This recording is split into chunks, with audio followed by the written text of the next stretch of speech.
গ্রামের সব মানুষজন যদি একসাথে ইফতার করা হয় তাহলে কেমন হয়?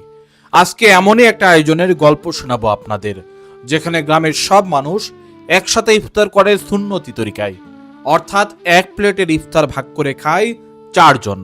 আর এই ইফতার আয়োজন করে গ্রামেরই মানুষজন। বলছিলাম বগুড়ার গাবতলী উপজেলার গোলাবাড়ি বাজার জামে মসজিদের ইফতার আয়োজনের গল্প। রোজার আগে সিদ্ধান্ত হয় 30টি রোজায় কোন 30 জন ইফতার আয়োজন করবে। ইফতার দেবার ডেট পাওয়া এখানে কঠিন। 30 রোজায় মাত্র 30 জনই ইফতার দিতে পারবে। তবে এখানে ইফতার করতে আসে গ্রামের সবাই। এখানে যে কোনো শ্রেণীর লোক আসে, আপনার বসে ইফতার করতে পারে। এখন পথচারী আসতে পারে, যে কোনো মুসল্লি আসে এখানে ইফতার করতে পারে। এখানে কি শুধু গরিব মানুষরা ইফতার করে? না, এখানে সব শ্রেণীর লোক আসে ইফতার করতে পারে। এখানে আপনার দিন মজুর আছে, চাকরিজীবী আছে, ব্যবসায়ী আছে, প্রত্যেকেই আসে ইফতার করে।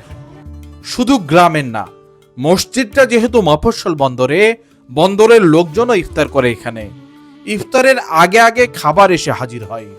সেই খাবার বড় বড় প্লেটে সাজানো হয়। ছোট ছোট শিশুরা ছোটাছুটি করে সবার বসার ব্যবস্থা করে। এক একটি জায়গায় 4 জনের গ্রুপ করে দেওয়া হয়। এর ফাঁকে ফাঁকে প্লেটে সাজিয়ে রাখা হয় খাবার। সব প্লেট সাজানো হয়ে গেলে শুরু হয় বিতরণ।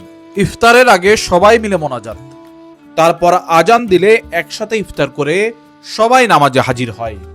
এই আয়োজন আপনাদের কেমন লাগলো কমেন্টে জানাবেন। আপনাদের এলাকায় এরকম আয়োজন হয়ে থাকলে সেই তথ্যও কমেন্টে লিখতে ভুলবেন না। কোনো একদিন আমি হাজির হব আপনাদের সাথে আপনাদের ইফতার আয়োজনে।